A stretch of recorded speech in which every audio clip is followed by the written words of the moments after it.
que tiene que ver con la uretra, tenemos varias patologías. A la cabeza, la incontinencia urinaria de esfuerzo de tensión, la incontinencia de urgencia, que es lo que hemos hablado del tenesmo vesical, la incontinencia mixta, que combina las dos cosas, más patético todavía, la incontinencia de rebosamiento, que veremos después qué es, la incontinencia transitoria y funcional, mira, todos son transuretrales. Las que son extrauretrales, que están por fuera, que ya no dependen de la uretra, por ejemplo, cuando tienen un uréter ectópico, pues el uréter no se implanta dentro de la vejiga, sino por fuera, entonces extrauretral. O cuando tiene una fístula vésico-vaginal, realmente cuando los ginecólogos sacan el útero, le dejan un hueco a la vejiga y comienzan a hacer la orina por la vagina, extrauretral, fístula vésico-vaginal. Entonces son incontinencias extrauretrales. Entonces hay que saber esa diferencia, lo que es trans y lo que es extra. Vamos a ver los que están en color rojo, que es lo más frecuente que van a ver. Entonces miren acá este esquemita, para que noten la diferencia. Esta es una vejiga normal, donde tenemos la capacidad vesical, tenemos el esfínter uretral externo, que dijimos que es el que da el control voluntario de la micción, y tenemos el conducto uretral. Tenemos dos situaciones, lo que es la incontinencia de esfuerzo y lo que es la incontinencia de urgencia. Hablamos de esfuerzo por tensión cuando al haber un aumento de la presión intraabdominal hace que la orina salga involuntariamente. Entonces, ¿cómo van a preguntar a la paciente ustedes? Señora, la gente viene, doctor, yo vengo porque se me escapa la orina. Entonces tú le tienes que preguntar, señora, ¿a usted se le escapa la orina cuando usted tose, cuando estornuda, cuando se ríe a carcajadas? Más cuando hace compresión del abdomen. Entonces, si la gente dice, sí, cuando me río, mucho se me escapa. Cuando estornudo, se me escapa. Entonces, estamos viendo ya que es un problema de incontinencia de esfuerzo. Estamos interpretando. Ahora, el otro caso, la incontinencia de urgencia. Vemos ahí generalmente en la vejiga hiperactiva. Acá no es tanto la presión del abdomen, sino es que la vejiga se está contrayendo más de lo normal, es una contracción anormal. De tal manera que esa contracción anormal va a hacer que la paciente pierda orina a través de la uretra. Acá es por aumento de la presión intraabdominal y acá es por un mal funcionamiento de la vejiga, una hiperactividad vesical. Entonces van viendo dos diferencias, incontinencia de esfuerzo versus incontinencia de urgencia. Entonces vamos a ver la primera parte, lo que es la incontinencia urinaria de esfuerzo. Es la forma más frecuente de incontinencia. A todas las que van a ver, todas las pacientes que van a ver, la más frecuente va a ser esta, la de esfuerzo. Se presenta cuando hay escape de la orina de la vejiga durante una actividad física o esfuerzo, ¿ya? Y puede tener dos modalidades, sea por hipermovilidad de la uretra o por una deficiencia intrínseca del esfínter uretral. Entonces hay dos formas que puede tener. ¿Qué factores están asociados a una incontinencia urinaria de esfuerzo? Lo que les he dicho, múltiples partos vaginales, el sobrepeso, el estreñimiento crónico, ¿no? Que son estreñidas y cuando van al baño, pujan, aumentan la vena y hacen que la orina se pierda también. Cuando hay enfermedad por una actividad crónica, veces tosedoras, fumadoras, ¿no? Paran tosiendo después de fumar. Y cuando comienzan a entrar al climaterio también. ¿Por qué? Porque las hormonas ováricas comienzan a bajar. Y hemos visto que es un factor. Entonces, todo eso uno tiene que ver o preguntar. Los partos le tienes que preguntar. Y el sobrepeso basta que la veas y te das cuenta cómo te problema. Pregunta de ENAM, 2008. Dice, mujer de 60 años. Miren la edad, ya vayan evaluando. O sea, siempre me dijeron, esto lo digo porque viene así. Nosotros llevamos un curso de semiología, ¿verdad? ¿Llevan semiología ustedes o no? Ya no. Bueno. Semiología, el Suros era la Biblia en aquella porque yo estudié. Y semiología nos enseñaba los signos y síntomas de las enfermedades. Pasaba la semiología, ni por aquí me acordaba de eso. ¿Cuándo aprendes semiología? Cuando ves pacientes. Ahí aprendes semiología. Yo, por ejemplo, desde que estoy sentado en mi consultorio y entra un paciente, solo viéndolo, ya me estoy orientando qué problema tiene. Solo viéndolo, sin que me diga nada. Semiología. Primero, si es varón mayor, próstata. Si es varón joven, ETS. Si es niño, balanopostitis. Mira, desde la edad nomás. Si viene una mujer joven, y tú. Si viene una mujer añosa, incontinencia. Y si viene una mujer sobrepesada que viene caminando así, lumbalgia. Ya desde que la ves, nomás, sexo, edad. Por eso le digo la pregunta, mira, ¿no? Mujer de 60 años, o sea, ya va haciendo un sesgo, ya. Les va diciendo de qué se trata. Que presenta, dice, pérdida de orina al esfuerzo físico, sin poder controlarla. Al examen se corrobora con la maniobra de Valsalva. ¿Qué es la maniobra de Valsalva? ¿Cómo le haces tú para decir Valsalva? ¿Cómo haces la maniobra de Valsalva?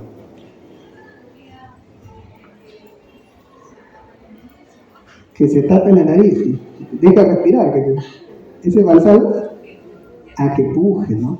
¿Cómo le dirías? Explícale, que es una paciente que viene, una paisanita que habla español, ¿cómo le dices? ¿Cómo le explicarías? ¿No? A ver, como que, más o menos, pero tienes que ser más, parece mentira, pero cuando usted ve al paciente, depende de dónde esté, ¿eh?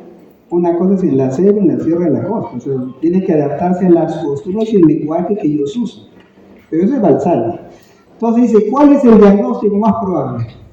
Ya que tú misma, ¿qué piensas? Ya tienes ahí la descripción.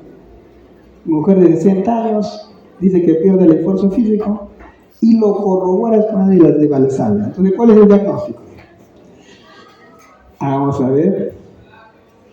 Alternativa A, ¿ves? Pero eso es semiología pura, para que vean, eso es la semiología. Lo van a aprender cuando vean pacientes fatalmente. Mientras no lo vean, solo van a tener la teoría. Y acá viene el otro tipo de incontinencia, la urgencia, ¿no? Se da contracciones no inhibidas del músculo detrusor, o sea, se comienza a contraer y no lo puedes controlar. Hay un fracaso en inhibición de reflejo de micción. O sea, hay pérdida de orina que a veces no les permite ni llegar al baño. Entonces hablamos de urgencia, no tengo que encontrar el baño, no hay, ya me mojé. Urgencia. Y puede tener dos causas, por inestabilidad del músculo detrusor o por una hiperreflexia del detrusor. Causa de incontinencia de urgencia. Con respecto a esto, vamos a hablar del primer punto. ¿Qué es inestabilidad del detrusor? Vamos a ver que la etiología o la causa puede ser desconocida en la mayor parte de casos, pero las contracciones no inhibidas sobre todo se dan cuando superan los 15 centímetros de agua. Puede ser motora o sensorial. Es motora cuando se demuestra durante los estudios de urodinamia que la pérdida urinaria es ocasionada por contracciones no inhibidas del músculo detrusor. Y es sensorial cuando no se demuestran las contracciones motoras, pero existe un primer deseo de emisión muy temprano o cuando hay una baja capacidad vesical. O sea, cuando hablamos de baja capacidad vesical, ¿por debajo de cuánto? De 150, ¿no? De repente con 50 centímetros cúbicos ya tiene el deseo miccional. Estaría en este caso, sensorial. Ahora, acá se habla de una prueba que es la urodinamia. La urodinamia en urología es una prueba como más o menos un electrocardiograma del corazón en un cardiólogo. O sea, si nosotros pudiéramos hacerle a la mayoría de pacientes urodinamia, podríamos tener un diagnóstico más preciso y adecuado. Pero fatalmente la urodinamia es un examen muy caro y no lo hacen en cualquier sitio. Ese es el sesgo, pero sería de utilidad, sobre todo cuando hacemos estudios de investigación, tener a la mano un equipo de urodinamia. Ahora, el otro factor, estamos aquí, para que no se pierdan, estamos en la inmunidad de urgencia, en lo que es la hiperreflexia del detrusor. Entonces, acá hay una disinergia. Una disinergia, hablamos de una especie de, vamos a tratarlo como a ver cómo sería el término. algo así, ¿no? Como un movimiento discordante, ¿no? En la contracción del extrusor y el complejo esfinteriano. Entonces, cuando la etiología es por un proceso neuropatológico conocido, importante, por los trastornos vesicales, como por ejemplo, ¿qué te da esos cuadros? Los dientes cerebrovasculares, enfermedad de Parkinson, esclerosis múltiple. Todas estas enfermedades pueden producir incontinencia urinaria refleja. Miren en este esquemita, acá está muy claro. Miren aquí, se está contrayendo la vejiga, ¿verdad? Y la respuesta lógica, ¿cuál sería para que funcione? Que los esfínteres se relajen. Pero acá no. Se contrae la vejiga y se contrae el esfínter. Una disinergia. El paciente no puede orinar. ¿Se dan cuenta? Entonces, a eso hablamos de disinergia que puede producirse cuando el reclusor es hiperreflexo. Pregunta del ENAM. Seguimos con las preguntas que hace el ENAM. Paciente de 40 años que presenta necesidad imperiosa de miccionar. Imperiosa. Y se le escapa la orina de llegar o antes de llegar al baño, no hay que traducir eso que han puesto, ya que no puede retenerla. Al examen se constata uretrocistocele de primer grado. ¿Cuál es el diagnóstico? Incontinencia de urgencia. Mira la edad y mira la descripción, ¿no? Florida de cómo es la sensación, el deseo de micción, ¿no? Entonces ya por ahí el diagnóstico está hecho, ¿no? Nos da las alternativas. ¿Cuál es la respuesta correcta? Alternativa C, ¿no? Entonces, para diferenciar de la maniobra de Valsalva que preguntaba en la pregunta anterior, ¿no? Para que puedan diferenciar. Sobre el mismo tema, el ENAM la pregunta de 2009. Dice, paciente de 55 años de edad, de sexo femenino, que refiere deseo imperioso de miccionar y que no le permite inclusive llegar al baño. ¿Qué tipo de incontinencia urinaria presenta? Es casi la misma pregunta. ¿Cuál sería? De urgencia, ¿no? Bueno, eso le van a preguntar. Una más. Mujer de 52 años que presenta deseo imperioso de miccionar, hace 4 días se agrega pérdida de orina antes de llegar a los servicios higiénicos, o sea, incontinencia. Urocultivo negativo. ¿Cuál es el diagnóstico probable? Lo mismo, ¿no? Les van a contar a cada rato, ya tienen la idea para que no fallen el examen del ENAM. En el último ENAM, creo, un alumno acá estuvo en primer puesto, ¿no? Uno de Pedro Ruiz Gallo me dijeron. ¿Sabía, no? En el examen del ENAM. A veces tienen el techo alto ustedes, ¿no? Tienen el techo alto, todos tienen que llegar. Y les digo eso porque mucho ahora se habla de las universidades particulares, ¿no? Que realmente están muy cuestionadas, ¿no? Porque lamentablemente la universidad se ha hecho un negocio en este país. Entonces se hacen universidades de medio pelo y salen alumnos pues, que son un terror y un peligro a la salud pública. ¿Por qué? Porque salen médicos mediocres, mal formados. Imagínate, caer en esas manos o tu familia encomiéndate al Espíritu Santo. Pero traten de hacer de su carrera y diferenciarse ustedes, no de ese grupo de universidades, que marcan la diferencia. Al menos en mi hospital, donde voy, siempre hay una diferencia. Donde UPU, junto con San Marcos, están por ahí que marcan restos, San Juan Bautista, pero ¿de qué más hay por ahí? Hablan mal los mismos asistentes, hablan piedra, me da vergüenza de todo lo que dicen los alumnos. Pero bueno, eso se lo han hecho. Y la incontinencia mixta es la combinación de ambas, de los dos tipos de incontinencia, principalmente la incontinencia de urgencia y la incontinencia de Schwartz. O sea, este es un caso un poco más complejo de tratar. Y finalmente los otros tipos de incontinencia que son menos frecuentes, la de rebosamiento, por ejemplo, en donde el escape de orina es con una gravedad vesical mayor de lo normal, se asocia con vaciamiento incompleto, vía el deterioro de la contractilidad vesical o la obstrucción en el tracto urinario salida.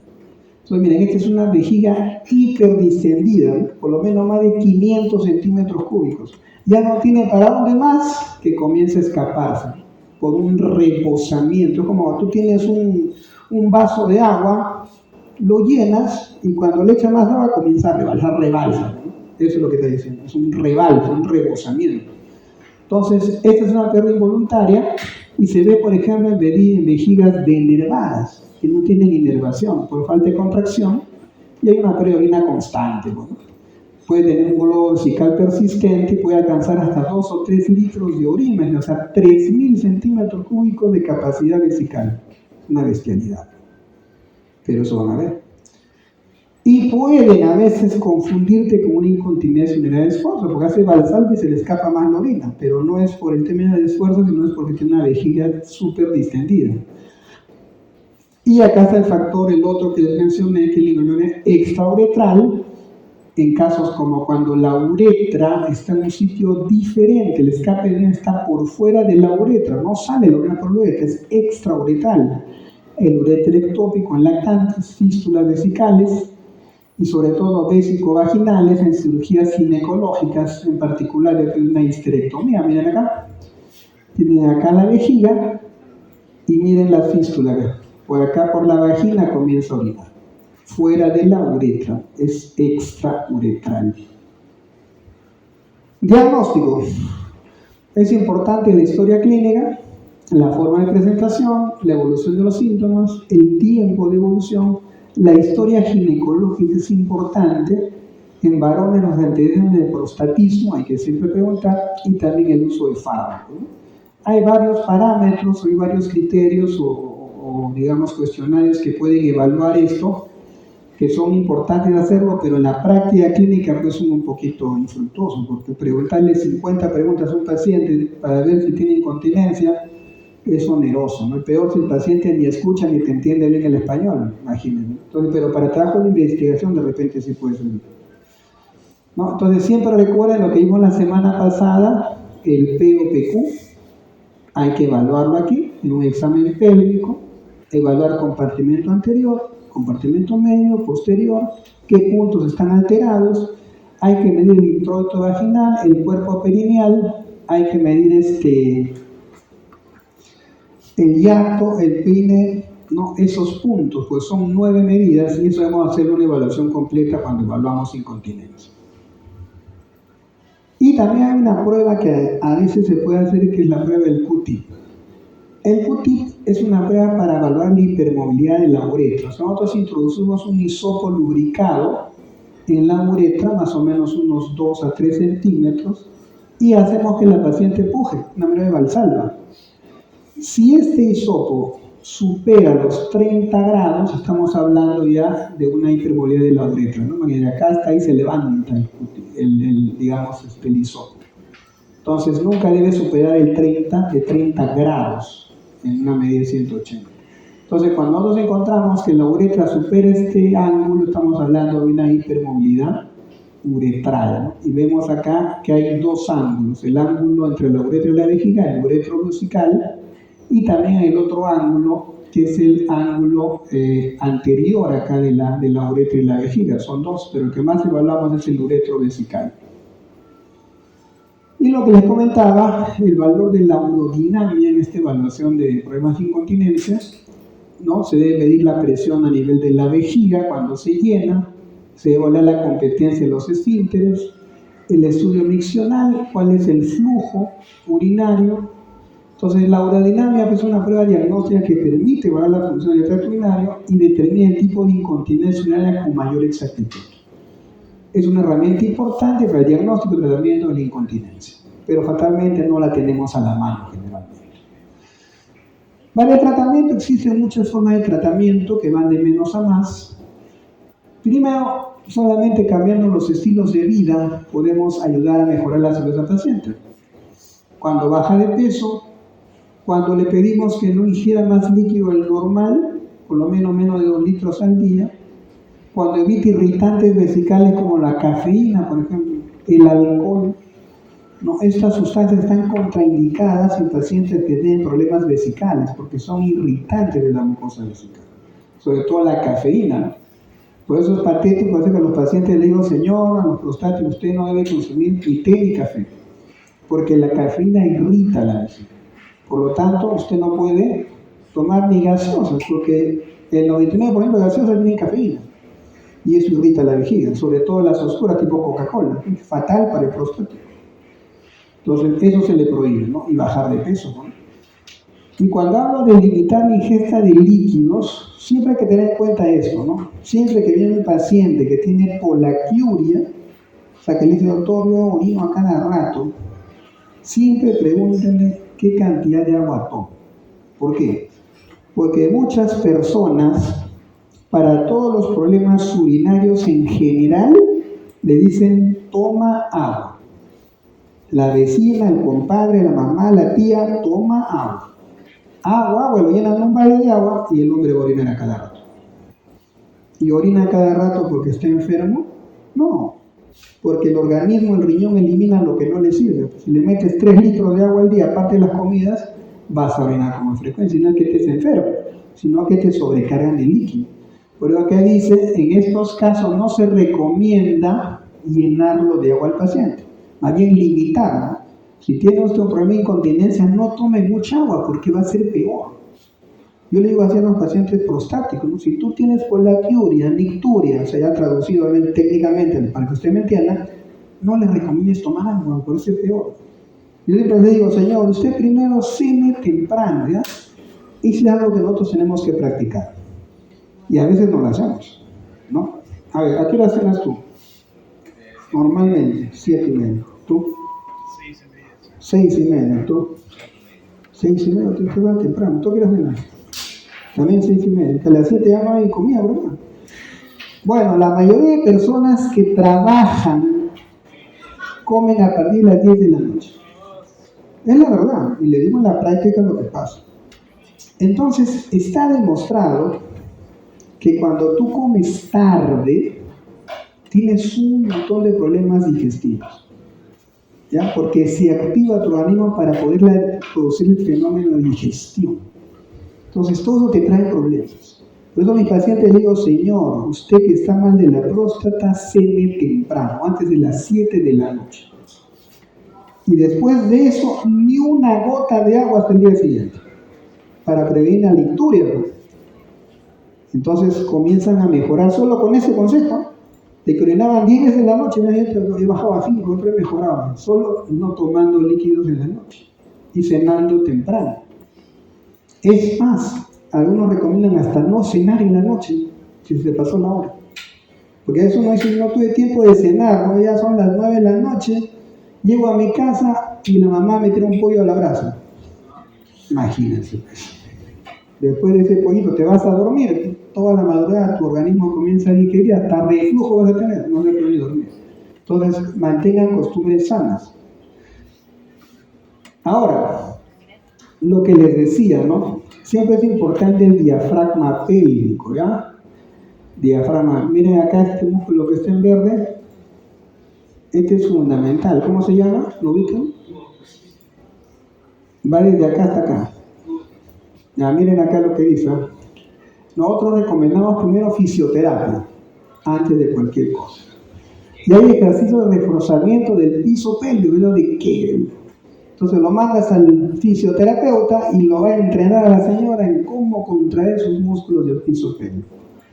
En resumen, dice, como intentando retener la orina. La mejor manera de comprar la correcta acción de dichos ejercicios es pedir a la paciente que trate de cumplir los músculos del piso pélvico como si se tratara de no orinar o evitar la expulsión de gases, ¿no?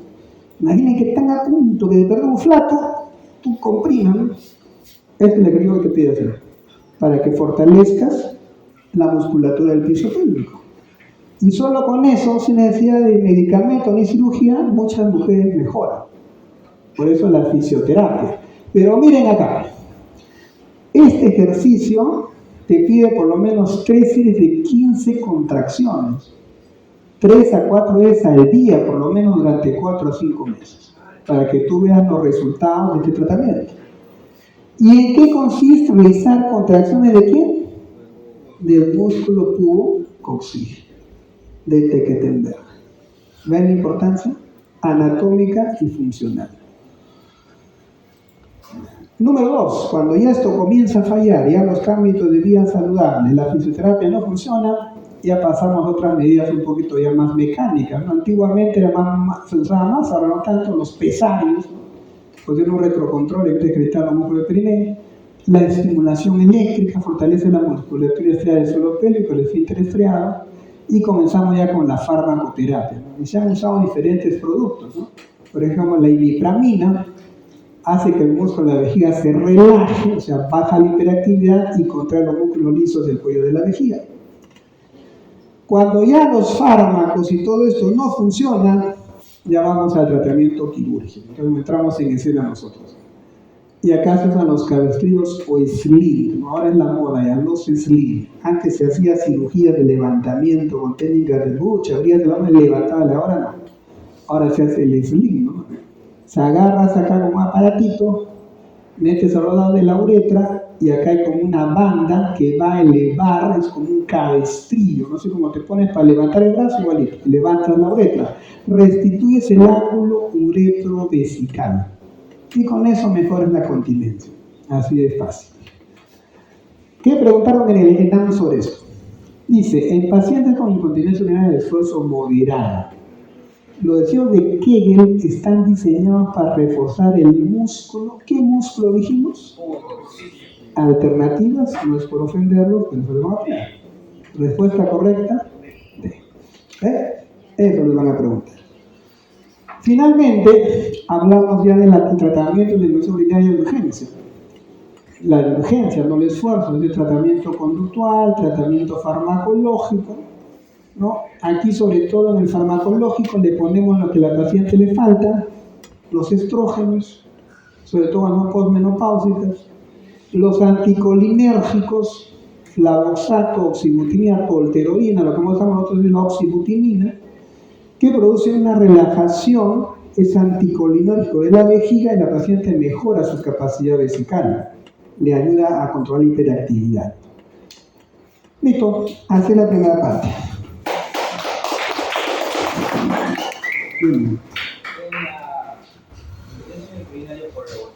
Vamos, pon la segunda.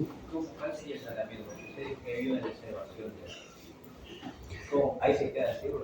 No, cuando es por rebosamiento o es un problema ya neurológico, muchas veces los pacientes están condenados a una sonda vesical de por vida, permanente.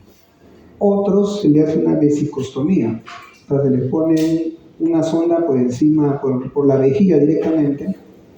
Y otro, como vamos a ver después, usamos el cateterismo intermitente limpio, que es lo que se debería hacer. Pero vamos a ver después. Entonces vamos a terminar esta primera parte con lo que es la urología pediátrica. Vamos a ver que dentro de la patología urológica pediátrica, la infección urinaria es la patología más frecuente en pediatría, recuerda, pregunta de examen, y afecta a un 4% de los niños en edad escolar, siendo más común antes del año de edad, y mientras que las niñas son más propensas a padecer a partir de los 2 años. El cuadro clínico más frecuente que acompaña estas patologías urológicas en la infancia es la infección urinaria. Y de hecho, aproximadamente la mitad de estos cuadros de infecciones urinarias en niños están asociados ¿a qué? A reflujo vésico-ureteral. O sea, cuando la vejiga no es competente, cuando no evacúa la orina adecuadamente, la orina que no se evacúa tiende a refluir. ¿Y a dónde va a refluir? A los uréteres. Y de los uréteres al riñón. Tenemos un reflujo vésico-ureteral, así como un reflujo gastroesofágico, hay un reflujo vésico-ureteral. Y se dice que en niños esto es muy frecuente, ¿no? Como causa de infección urinaria. También se ve los cuadros de enuresis nocturna, muy frecuentes, ¿no? Los niños que se orinan en la noche mientras están dormidos. Es muy frecuente, pero se escapes involuntario de orina durante el sueño. Y este síntoma es 4 veces más frecuente en niños en los que el padre o la madre tuvieron el mismo trastorno. Mientras que si los 2 padres tuvieron enuresis nocturna, este niño un 70% tiene más probabilidad de ser incontinencia urinaria en la noche de lo que es la enuresis nocturna. Realmente estos niños usualmente no reciben tratamiento farmacológico, ¿no? Hay muchas medidas que se pueden hacer, pero no evitar darle fármacos hasta que mejoren su continencia, realmente con el desarrollo, con el crecimiento.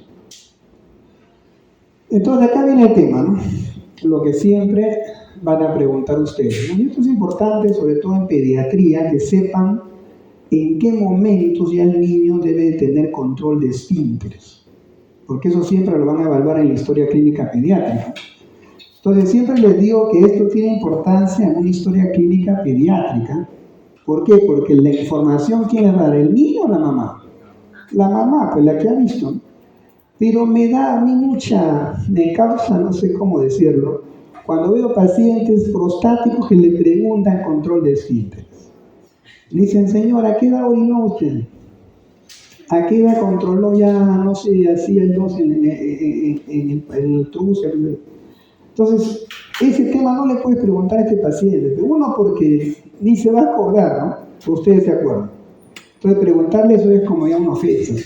Pero eso me ponen en historia. Me dicen, control de esfínteres no refiere, no se acuerda. ¿Cómo se va a acordar? Entonces, eso pregúntale a un niño que la mamá esté al costado. Entonces, eso está fuera de lugar. No me ponen en historia esas barrabasadas, porque no tiene que ver acá. Entonces dice, control de esfínteres es un juego complejo que debe darse entre los 18 y 36 meses de edad, entre el año y medio y los 3 años. Entonces, generalmente la secuencia de adquisición de la continencia sigue este patrón. Lo primero que va a controlar el niño es la continencia fecal en la noche, o sea, no va a defecar de noche, es lo primero que va a controlar. Después va a seguir la continencia en el sentido que ya va a avisar cuando tiene ganas de defecar en el día, continencia diurna fecal. Y de ahí recién viene la parte urinaria, la continencia urinaria en el día y la continencia urinaria en la noche. Ese es más o menos el patrón. Entonces, además de la maduración biológica, el control de esfínteres, existen otros factores que influyen tales como la madurez socioemocional del niño, su capacidad intelectual, los determinantes culturales y las interacciones psicológicas entre el niño y sus padres. Entonces, ojo a este dato. A pesar de que la mayoría de los niños están entrenados en el uso del inodoro alrededor de los 30 meses, estamos hablando de los casi 3 años, ¿ya? Los estudios demuestran que 2 al 2% de todos los niños lo van a estar todavía hasta cumplir los 4 años. Entonces, cuando viene una mamá con su hijo, que tiene 3 años y medio, y todavía no avisa para orinar, no se asusten. Díganle que hay un 10% de niños que todavía lo va a controlar a los 4 años. Entonces, espere sin angustiarse, ¿ya? Eso le van a explicar. Porque si no, la mamá pues se tira el puente y dice, mi hijo está normal, tiene un problema, y se angustia y se deprime. Y no es así. Pregunta de Elena. En urología pediátrica, ¿qué tipo de patología es la más frecuente? ¿Qué dijimos? Alternativas. No, le va a decir infección urinaria, es la infección, entonces ese es el punto. Otra pregunta en el 2011 en el ENAM, decía, niña de 2 años es llevada a la consulta porque micciona sin aviso, o sea, no tiene control de esfínteres urinarios. Y la mamá desea saber hasta qué edad debe superar para que su hija controle el esfínter vesical externo. Miren la edad que tiene, 2 años. ¿Cuál es la promedio en meses para el control de los esfínteres o del esfínter? ¿Qué es esto? 36, ¿no? Bueno, mira la tarea que te pone el ENAM, esto no lo he hecho yo, esta clase el ENAM lo hace. ¿Cuál sería? 30. O sea, te da una profe, no sé, te di 36, te da. Bueno. Entonces dejamos ya ese tema de la incontinencia en niños y vamos a ver otras patologías. Hablamos de lipospadias, ¿no? ¿Qué es el lipospadias? Normalmente la abertura de la uretra o meato debe estar en la punta del pene, aquí. En niños con lipospadias, la abertura de la uretra puede localizarse en diversas posiciones anómalas a lo largo de la cara ventral del pene, desde glande hasta el perineo. Miren acá donde está la abertura uretral, ¿no? Está la mitad del pene, ahí se abre la uretra, que debía haberse abierto acá en la zona de glande. Todo eso es un lipospadias. Y se produce ¿por qué? Porque hay una fusión incompleta entre el periodo embrionario y los pliegues uretrales. Vamos a ver embrionariamente, miren acá. Acá están los pliegues uretrales, acá está la zona del ano. Entonces, en dirección craneal a la membrana cloacal, los pliegues se unen en el tubérculo genital en dirección caudal. O sea, los pliegues se dividen en pliegues uretrales anteriores y pliegues anales posteriores. Entonces, se van a comenzar a fusionar acá. Entonces, estos se fusionan y ya no tiene por qué haber orificios aparte de lo que va a ser el meato urinario en la punta de glande, como hemos visto acá, ¿no? Entonces, por eso acá hay una falta de fusión de los pliegues uretrales a este nivel. Entonces, en el desarrollo del feto, los principales momentos para formar el pene tienen lugar entre las 9 y 12 semanas de vida uterina. Y es en este momento cuando las hormonas masculinas impulsan la formación de la uretra y el prepucio. Normalmente, miren todas las ubicaciones que puede tener el hipospadias. Puede ser anterior, cuando está casi debajo, nada más en el glande, debajo a nivel del surco balano prepucial, subcoronal, son anteriores. Las de tipo medio, distal peniana, mediana, peniana proximal. Las posteriores, la pene escrotal o la escrotal hasta la perineal, por todo lado puede ser de orina. De los cuales se ha visto que este hipospadias anterior representa el 50% de casos de hipospadias, el que está en la parte anterior. Pregunta de Elena. Dice, ¿cómo se denomina a la alteración de la función de los pliegues uretrales? Entonces están las alternativas. Respuesta A, hipospadia. Ahora vamos a hablar del descenso testicular. Sí. No tiene tratamiento, obviamente. No se va a dejar ahí. Esos son tratamientos quirúrgicos. Luego el diagnóstico. El tratamiento que a ustedes ya no les interesa mucho, no son cosas especialistas, pero al menos tienen que saber detectarlo cuando viene el paciente. El testículo no descendido.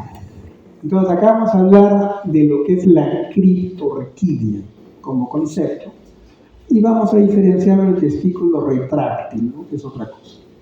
Entonces miren acá, normalmente el testículo migra desde el abdomen, pasa por el canal inguinal, por encima del escroto hasta llegar al escroto. Ese es digamos, el camino normal, usual. A veces esto tiene alteraciones, ¿no? A veces viene del pene y comienza ya el testículo a desviarse en diferentes posiciones, que son ya testículos que están en ubicación ectópica. Entonces, recordar que la criptorquidia, ¿qué es? Es un trastorno de desarrollo que consiste en el descenso incompleto de uno o ambos testículos a través del canal inguinal hacia el escroto. Entonces, van a evaluar un niño donde no palpan los testículos. Y seguramente si van a la zona inguinal pueden palparlo, o en una ecografía lo pueden ver. Entonces, ese es un niño con una criptorquidia, que puede ser de un solo lado o de dos lados. Ahora, hay una patología relacionada que es el testículo retráctil o en ascensor, también se llama. En el caso de que es un testículo que sube y baja, sube y baja. Entonces, este testículo puede moverse de adelante hacia atrás, de abajo hacia arriba, entre el escroto y la ingle. Es un testículo en ascensor. Y es muy común que esto se produzca en ambos testículos entre los 5 y 9 años de edad. Cuando ese niño llega a la adolescencia, de manera espontánea se puede resolver, ¿ya? Y los testículos permanecen solo en el escroto. Cuando ustedes se encuentran, van a encontrar pacientes, incluso adultos, que tienen un solo testículo. Puede haber. Hay casos más raros donde no hay ningún testículo, se llama una anorquia, ¿no? Y ya entenderán que esa anorquia le va a traer problemas de desarrollo a ese niño, porque no tiene testosterona. Entonces le voy haciendo una idea qué falencias puede tener. Entonces, la criptorquidia, no, la mayoría de testículos se acaba en el trayecto de descenso testicular normal, pero en posición alta, no puede ser a nivel inguinal, pero en el trayecto normal. Y los ectópicos son cuando descienden nuevamente hasta el anillo inguinal superficial y ahí comienza a notar una posición aberrante. Mira, puede tener un testículo en el fémur, es una posición aberrante. Entonces, eso es un testículo ectópico, ¿no? Que es otra cosa. Entonces, para entender este problema, primero tenemos que ver la parte anatómica embriológica. Mira, acá tenemos el canal inguinal, el anillo inguinal superficial, que ustedes lo pueden tocar cuando hacen una evaluación.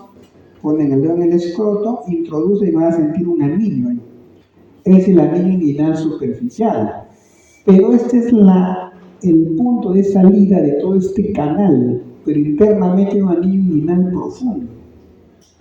¿Ya? Entonces, todo el conducto inguinal y de este canal profundo del abdomen comienza a introducir el testículo por aquí, migra todo el conducto inguinal y asoma por el anillo inguinal superficial. Y de ahí comienza a descender hasta ubicarse en el escroto. Esa es más o menos la forma, la migración normal. Pero a veces en esta migración este testículo se estanca acá y ya no baja. Está hablando de una criptorquídea. Entonces miren aquí. Habitualmente los testículos se forman en el área lumbar, en atrás y alrededor de los 8 meses de gestación. Descienden hacia el escroto a través de la ingle. O sea, más o menos a los 8 meses de vida intrauterina, ya ese testículo debe de estar prácticamente en el escroto. Este descenso se puede retrasar hasta 1 año después del nacimiento en niños prematuros.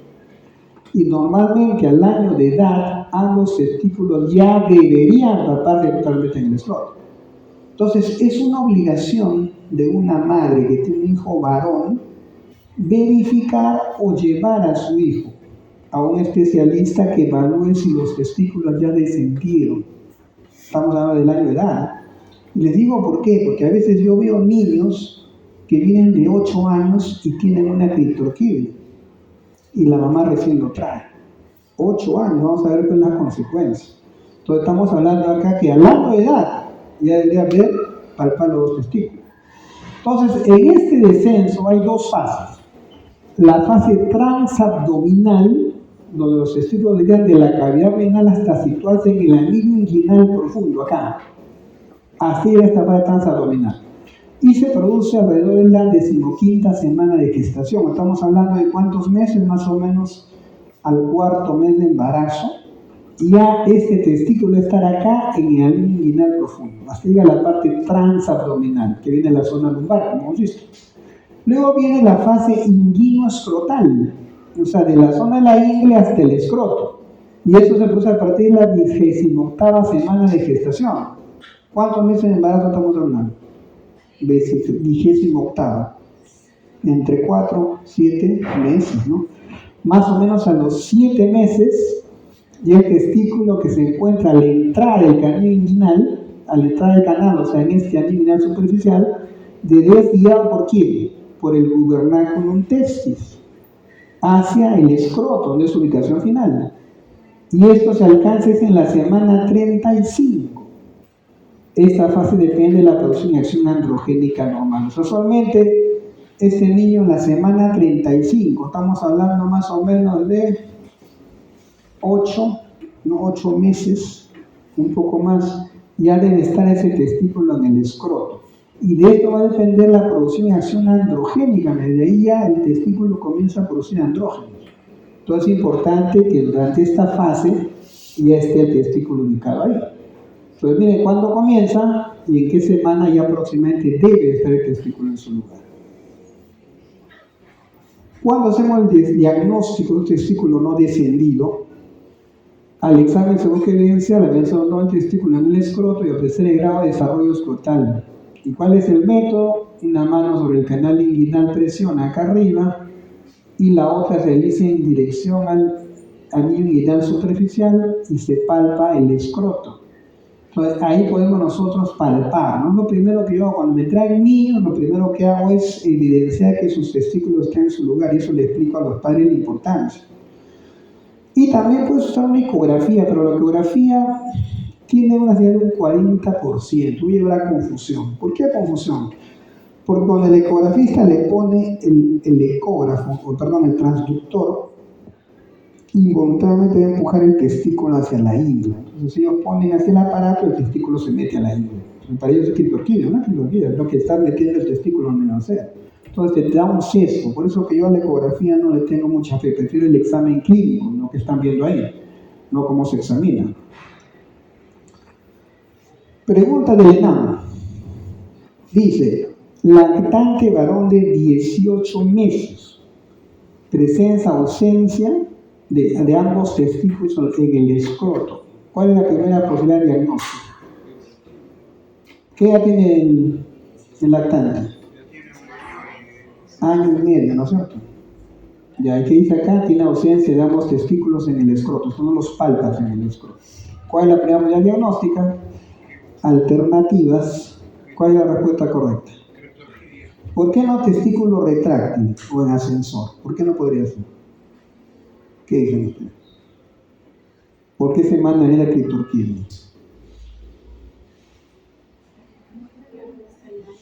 Pero ¿por qué no puede ser la segunda posibilidad?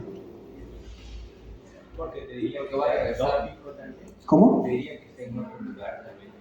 Porque así como, o sea, su bebé también va a regresar al lugar. O sea, la mamá puede decir, ¿no? Vamos a decir, a veces lo veo, doctor, pero a veces no. Entonces ya, si fuera una clitorquidia completa, no lo ve nunca. Dice que a veces lo ve, a veces no lo ve. A veces ve que como que se contrae como un reflejo, ¿no? Entonces, y otra cosa que siempre tienen que ver y evaluar ustedes es el escroto. En un testículo que no desciende, el escroto es plano, plano. Pero un testículo que desciende se nota una bolsa, una bolsita. Entonces es importante, ahí te das cuenta. Una clitoridea típica, el escroto es plano. No se ve la forma de bolsa, porque no baja el testículo, no te forma la bolsa. ¿Ya? Eso siempre ve. En este caso la respuesta es clitorquía, ¿no? Pero siempre tienen que evaluar también las otras alternativas. Acá viene el tema, tratamiento.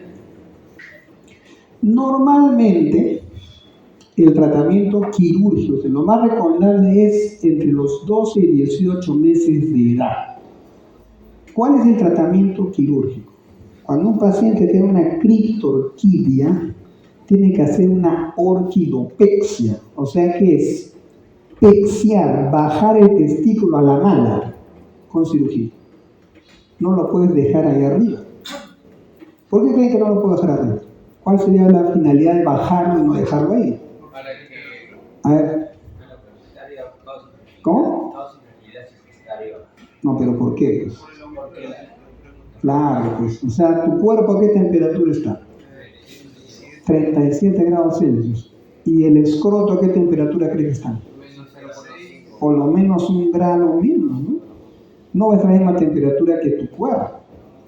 Bueno, cuando tú hablas de temperatura, y ustedes eso lo pueden hacer en su propio cuerpo, una cosa es la temperatura oral, axilar y rectal. ¿Cuál es la más fidedigna? La rectal. Entonces date cuenta la temperatura porque está dentro, entonces diferencia, es como una temperatura axilar de una rectal, ¿no? Si el testículo está afuera, tiene una medida, y si está dentro, tiene otra medida. Entonces es evidente. Entonces ese es el objetivo que tiene que ser en este margen de tiempo. Dice acá, ante un testículo intraabdominal, o sea que no ha descendido, un paciente mayor de 10 años con un testículo contralateral sano, normal, la orquiectomía es una opción aceptada ante el riesgo teórico ¿de qué? De malignización. O sea, si tú dejas un testículo más de 18 meses, ese niño potencialmente le estás dando un factor de riesgo para un cáncer de testículo. Por eso cuando tú ves un niño que ya tiene 10 años, 11 años, 12 años, no ha bajado el testículo, en vez de bajarlo, mejor sácase, porque le evitas un riesgo potencial de cáncer testicular. Tú lo bajas y a los 20 años es un cáncer. Y bueno, ya que te des cuenta, ¿no? A veces no te das cuenta del cáncer, sino te das cuenta de las metástasis.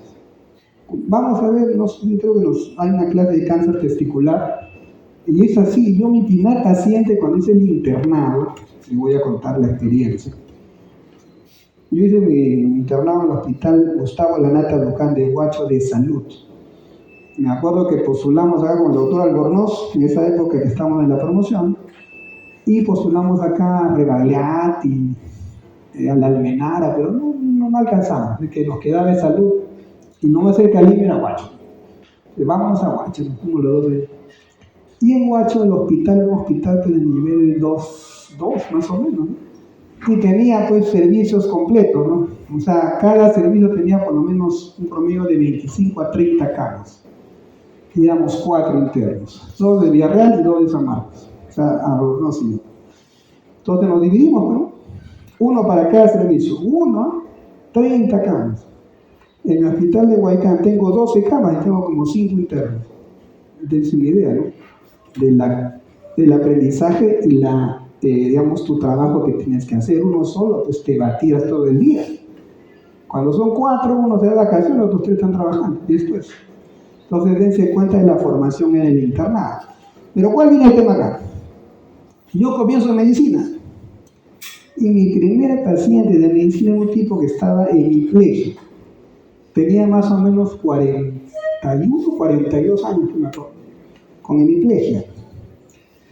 Y lo examinamos y le encontramos, o sea, cuando él entró por un accidente cerebrovascular. O sea, todo decía en la historia que él había entrado por una hemorragia cerebral, que esa era la causa de su hemiplegia.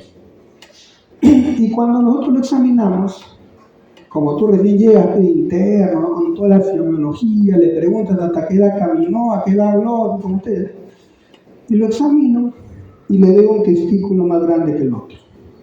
Y el más grande estaba duro como una piedra. Entonces, en ese tiempo, pues yo no tenía la clase que les doy ahora, ¿no? Porque el neurología era una semana. Entonces, voy y le hago una interconsulta al cirujano general, que era el urólogo, pues en mi mente, pues quien manejaba era el cirujano general, ¿no? Y este cirujano, ¿verdad? Como dicen el cirujano general, a nosotros los cirujanos dicen que somos muy poco pensantes, no somos más de manipular. Eso dicen los clínicos. Y los cirujanos dicen que los clínicos pues solo saben hablar y no resuelven nada. Entonces siempre nos peleamos. Pero yo no, los cirujanos no. Dicen cuando un cirujano entra un ascensor, ¿ya? Para que no se cierre, ¿qué pone primero? No pone las manos, pone la cabeza. ¿Por qué? Porque si ponemos con qué opera. Así unos cochineros. Bueno, lo veo, lo llamo al cirujano. Si viene el cirujano, lo veo, no, me dice, sí que hacer una biopsia. O sea, que el tipo agarra, abre, le saca una muestra del testículo para mandarlo al patólogo y le diagnóstico. Cuando nosotros le pedimos la placa de pulmones, el tipo tenía una imagen suelta de globos. Una placa de cráneo tenía imágenes metastásicas. Era un cáncer testicular que había metástasis al cerebro, había dado una hemiplegia. Y cuando el cirujano le hizo la biopsia, el gente murió. Pero me quedó la enseñanza, un cáncer de testículo. Y en un varón joven. Entonces siempre vean eso. Y esto tiene que ver mucho con la prevención. De repente este tipo tuvo una criptorquídea de larga data, bajó después de los 5, 6, 7 años, no se preocupó, hizo un cáncer. Entonces vean la importancia de eso, ¿ya?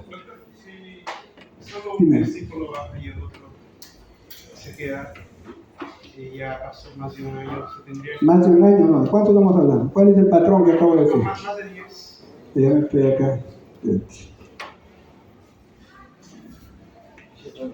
Me estoy echando todo acá. Un ratito voy a... ¿Listo? Vamos a abrir la presentación. No, estamos en la diapo, ¿ves? Dice que es recomendable entre los 12 y 18 meses. O sea, antes del año y medio de edad tienes que definir ya. O lo dejas para que tenga un cáncer en el futuro, o lo pegas para salvarlo. Entonces tu pregunta, ¿dónde iba, abuelo, sobre eso? ¿Qué me querías preguntar? Que por ejemplo, si tenemos a un paciente que ya, por ejemplo, ya tiene 6 o 8 años. Ya. Y solo un testículo bajó y el otro se quedó. O sea, solo tiene una criptorquídea unilateral. Si vemos la opción de retirar el testículo, solo sería el testículo que se quedó o completo. Pero ¿por qué le sacarías el que está normal? Te pregunto, usa tu lógica, ¿no? No, ¿por qué le saca los dos? Porque uno sano lo voy a sacar, lo dejo como un cuerpo de niño. No sea malo. ¿Qué sacar? Cuando ya tiene más de 10 años, mejor sácalo ya. Si tiene uno sano, pero si no tiene el otro, los dos están ahí, está fregado. Pero si tiene uno descendido, el otro no, saca el que no está descendido, porque potencialmente va a tener un cáncer. Eso es lo que dice la Sociedad Europea de Neurología. Eso es lo que son. Pregunta de Nando. ¿En qué semana de gestación se produce el descenso testicular? ¿En qué semana dijimos? ¿Ah? ¿38? ¿En qué semana? Ya se olvidaron. Acabo de hablar, ya se olvidaron. 28. Bueno, a ver, las alternativas para que se comen. ¿En qué semana ya debe haber descendido ese testículo a nivel de la gestación? Estamos hablando. ¿Cuál es la respuesta correcta? Dice 36. ¿Quién da menos o más? 38 acá. 28. ¿Vuelvo? Bueno, algo buena diapositiva para que repasen, porque parece que no. Estamos hablando que la 28 semana comienza el descenso, dijimos la segunda parte del descenso. No se le está hablando, sino el descenso inguinal. Acá dice en qué edad se produce, no dice cuándo se finiquita o termina. También vean la pregunta, es un poco ambigua. Porque dirían en qué momento ya el testículo está descendido en el lugar del escroto, cambia. Pero ahí dice en qué momento que se produce, cuando comienza el descenso, eso es lo que está preguntando. Dice la semana 28.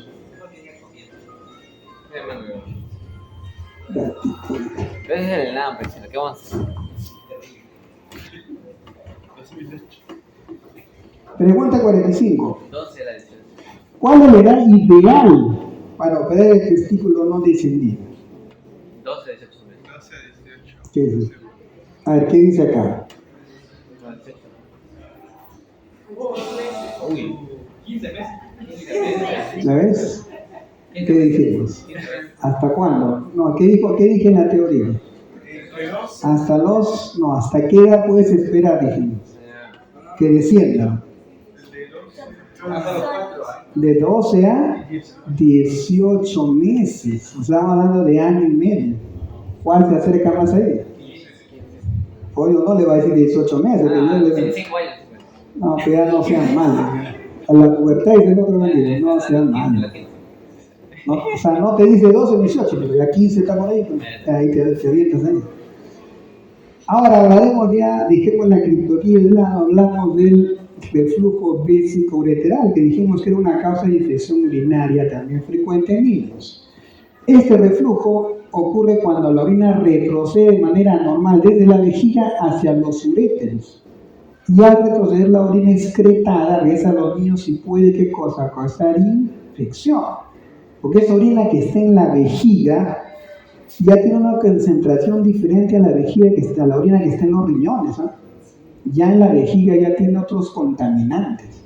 Y cuando eso regresa, el riesgo de infección es potencial. Entonces puede ser un reflujo vesicoureteral primario o secundario. El primario, cuando es por un defecto congénito, causa la afección de este caso, el reflejo vesicoureteral primario, y el tipo más común de reflejo vesicoureteral que afecta a los niños, el primario. Puede ser secundario cuando hay una obstrucción en el tracto urinario que obtura el flujo de orina y causa que ésta retroceda a los riñones. Esto denomina reflujo vesicoureteral secundario. Este reflujo vesicoureteral, ¿no? La orina infectada es la responsable de nefropatía por reflujo. Y normalmente se encuentra hasta en 18% de niños. En un 35% de estos, del paciente reflujo vesicoureteral se asocia siempre a infecciones urinarias, ¿no? Por lo que ya comenté. El 70% de casos se presentan en menores de un año y un 34% de pacientes con hidronefrosis se asocian con reflujo vesicoureteral. Miren acá. Este es un riñón y uretra, una vejiga normal. Y miren esto de acá. Cuando la orina refluye, ¿no? Comienza por los uréteres hasta que finalmente va a inundar al riñón. Es como que les hablé cuando les puse la imagen del lavatorio atorado, ¿no? Les puse. Cuando la cañería se obstruye, el agua se rebalsa. Cuando el uréter se obstruye, la orina rebalsa en el pobre riñón. Lo lleva a una hidronefrosis. Entonces, esa es la consecuencia de un reflujo. Y va a haber grados, vamos a ver después. ¿No? Hay una clasificación de reflujo por grados por alteración vesicoureteral que va del 1 al 5. Este es un grado 1, 2, 3, 4, y este es un grado 5. Y esto usualmente ya se hace un diagnóstico, hace una uretrocistografía miccional para ver dónde, hasta qué nivel están los grados de dilatación de la vía urinaria. Acá está la descripción de cada grado y acá están las imágenes. Entonces, el reflujo de bajo grado, o sea, 1 y 2, miren de acá, vuelvo, 1 y 2, Se resuelve de manera espontánea con la elongación del tonus mucoso al crecer el paciente, en un 75-80% al llegar a los 5 años. Este reflujo espontáneamente va a resolverse a los 5 años porque cuando hay una elongación de este túnel submucoso, entonces debe evitar el reflujo, pero es un mecanismo de cierre más efectivo a nivel del uretra. Y normalmente se da tratamiento antibiótico supresivo a largo plazo para evitar sobre todo infecciones urinarias por el reflujo. Un tratamiento quirúrgico que implica hacer un reimplante del uréter para optimizar el mecanismo antirreflujo. O sea, cuando el reflujo no es competente, porque su mecanismo oclusivo no es bueno, a veces es mejor sacar parte y volver a reinsertarlo haciéndole un buen túnel para curar el reflujo, ¿no? Y eso es una medida quirúrgica, bueno, que se puede hacer. Y las indicaciones son cuando es un niño que tiene infecciones febriles durante el tratamiento médico, no responde y hace fiebre a las infecciones, hace pielonefritis. Cuando tiene poca adherencia al tratamiento médico, cuando el reflujo vesículo-uretral grave llega a 4 o 5, imagínense acá, 4 o 5, y sobre todo cuando es bilateral en ambos riñones, cuando hay insuficiencia renal, cuando hay anomalías asociadas, ¿no? Cuando hay válvulas uretrales, vejiga neurogénica, en todos esos casos se recomienda hacer un reimplante vesículo-uretral para evitar el reflujo. También hablaremos sobre la estenosis pielo-ureteral, que es otra patología también de niños. Miren, en esta imagen, este es un riñón normal, esta es la pelvis renal, y hay casos en los cuales entre la pelvis y el uréter, acá hay una estenosis pielo-ureteral, y es una obstrucción. Y esta obstrucción dilata la pelvis y dilata al riñón, porque hay orina dentro del riñón, que es una hidronefrosis. Entonces, la obstrucción de la unión pielo-ureteral provoca un compromiso funcional significativo en el transporte de la orina de la pelvis renal hasta el uréter. En la mayoría de casos, estos niños es de origen congénito, ¿no? Pero también este fenómeno puede no hacerse clínicamente evidente hasta después del nacimiento todavía. Y asimismo también puede ser por una obstrucción extrínseca que puede producirse esta estenosis pielo-ureteral. Normalmente estos niños cursan con infección urinaria de curso febril, ahí se presenta también hematuria, por cualquier traumatismo banal, se asocia dolor abdominal a una masa palpable en la región lumbar, ¿no? Que puede ser por una hidronefrosis. El diagnóstico igualmente se detecta una dilatación severa, miren acá, que es un riñón, pues ya pielo calicial dilatado, ¿no? Entonces, no obstante, la aplicación esta de la ecografía prenatal ahora permite aumentar el diagnóstico ante el nacimiento de la hidronefrosis, sobre todo en recién nacidos, ¿no? Toda hidronefrosis debe ser evaluada a los 5 días después del parto. Y asimismo, la tomografía está computarizada, nos va a proporcionar una imagen más adecuada para hacer un diagnóstico de esta obstrucción por la estenosis y la unión pielo-ureteral. El tratamiento generalmente es quirúrgico, ¿no? Hay que cortar esta zona de la estenosis y hay que reimplantar el uréter de la pelvis, ¿no? Cuando hay síntomas graves. Se llama una pieloplastia desmembrada de Andrew Haynes. Y también hay tratamientos endourológicos invasivos, pero el éxito de eso no se compara a la pieloplastia desmembrada, ¿no? Que es lo que inicialmente se debería hacer en manos entrenadas. De todo. Hacemos un break, chicos, para terminar. Pueden salir un rato. El tipo 3, ahí se puede evaluar si se hace uno o el otro quirúrgico.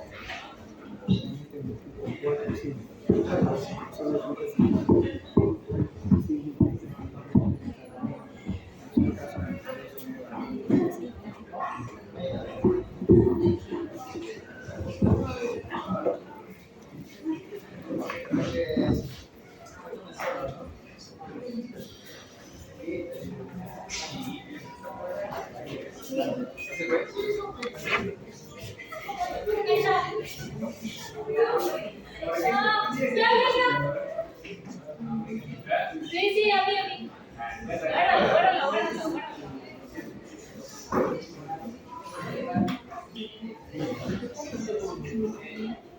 Bueno.